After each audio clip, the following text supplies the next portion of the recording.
Okay, I was just wanted to make a continuation because before I had the phone on here like and it kept flopping about. This is part two of um, overcoming reluctance to release a magnetic flux object that's attached to a magnet.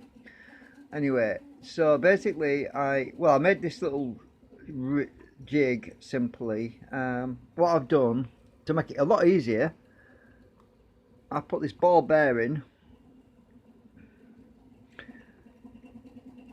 inside this little, it's like a cup, so it always keeps the um, ball bearing in one place.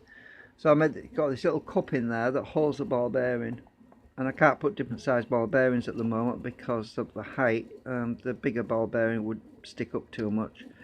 But anyway, I've made a blue line so I can line it up.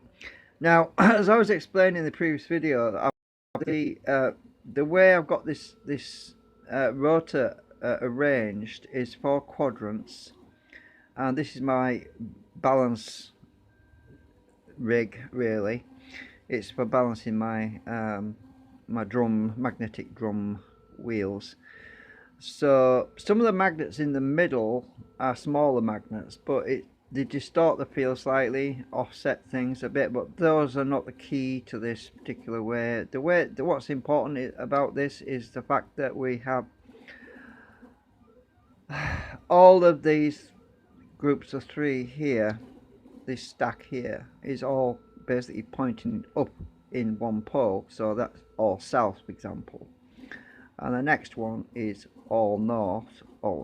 It was a bit tricky getting the magnets in there because, as you can imagine, the sides of the edges of the magnets were opposing each other, and they were trying to push their way back out again. So I used some of my homemade ABS and acetone glue to hold them in, so that they'll never get out. Once that stuff dries, it's rock solid, better than ordinary glue anyway.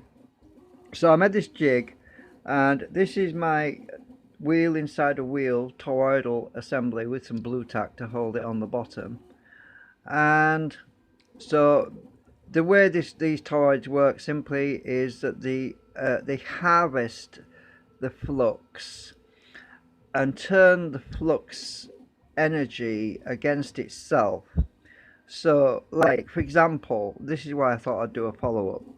So basically, as an example, if you get 2 magnets, right, if you get 2 magnets and you've got 2 south poles, I can only hold one set at the moment because I've got my hands full. If you've got 2 south poles and you try to bring them together, they'll push away from each other, right? They oppose each other. They do not want to come together unless you bring a south pole towards a north pole, in which case it will attract. So what the toroid is doing is it's basically turning that energy against that magnetic energy against itself. So it's basically a balancing act, like a seesaw. It's basically it wants to attract, but it's like its mirror image, if you like, of the same pole is also being attracted on the other side of the toroid, which is being fed along the toroid to the other side of the field, the magnetic field, and it's also pushing away, just like you would get with normal magnets. So let's get my little diagram. So I drew this earlier. Basically, the flux field is directed out in a big large bubble, right? And we have our toroid, right? So let's just draw the toroid, which is basically this thing here, right? Now the toroid, as you know, the flux will travel all the way around the toroid. It will travel all the way around the toroid, so it's a circle, basically a wheel or whatever you want to call it, and the flux path will travel all the way around. So when you have your, I'll just draw it up here a minute because it's a bit more room. So if you're directing a field of flux into this end of the toroid, and you're also, the same field of flux is also fed in to this side of the toroid, what happens? You have opposition. It's basically like having two south poles against each other. So the magnets do not want to be attracted to the toroid. They're repulsed from it. And it's that effect that we can use to overcome the effective of latching and hooking into the field. And because of that, my ball bearing, which is in the bottom of this thing, doesn't want to stick to anything because the rotor is in a resting position, in a neutral position. Now, in order to get into a positive position to attract the ball bearing, you'll hear it click there. The ball bearing is now attached, but I have to hold it there. That's kind of unthinkable, because normally once a magnet is attracted to something, it doesn't want to let go. Well, I'll hold it in position and lift it up. And look, no ball bearing. It's actually there. There it is. So let's put it back in its little, oops. Let's put it back in its little house. Right, now release. Has it dropped in its cup? No, it's not. It's actually gone to the side. Just a minute. Oops, I've dropped it on the floor now. Hang on a minute. Yeah, it's a very finite path. You have to keep it so the flux path is basically. I missed it again. So the flux path is fed directly through the coil, which is fine because we're using a certain diameter of coil.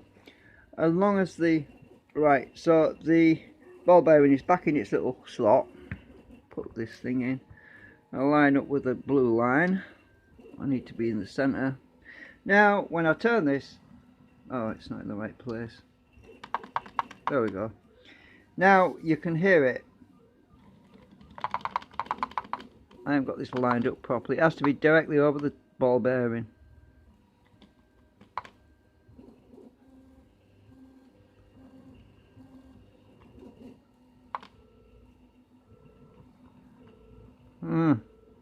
Hang on, I would knock my toroid.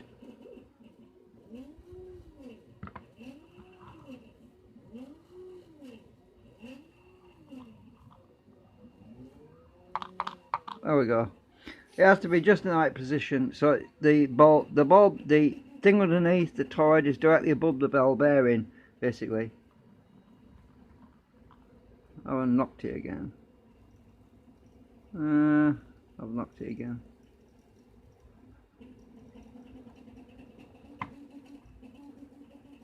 Hang on a minute. I lined this up earlier and it should be right with that blue line. Ah, that's why. I wasn't lined up because I've turned it around. So, when it's properly lined up, it's actually in a released state in the neutral position when it's not engaged. And normally the rotor will be attracted to that ball bearing, but because of the configuration, it's opposing it because the flux doesn't want to be attracted to it. So it's in the reluctance to release is now encouraged to release. As you can hear it. That noise is the ball bearing jumping up and down. Let's speed it up.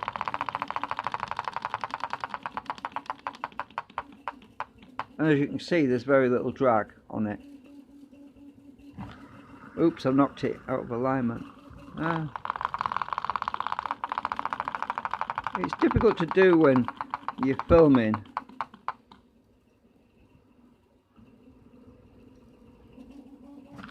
I knocked it again, look.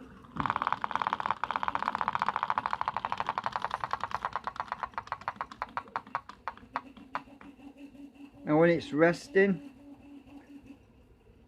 ball bearings in the bottom. Anyway, that's part 2. A little bit more explanation about how you can harvest the flux and redirect its own like pole against itself to effectively not stick, and you're basically overcoming the reluctance. Yeah, okay. I'll attach a link from this video, this stream, to the previous video. Okay, thanks for watching. Where's the off button again? Hold on a minute. The arrow, oh there it is.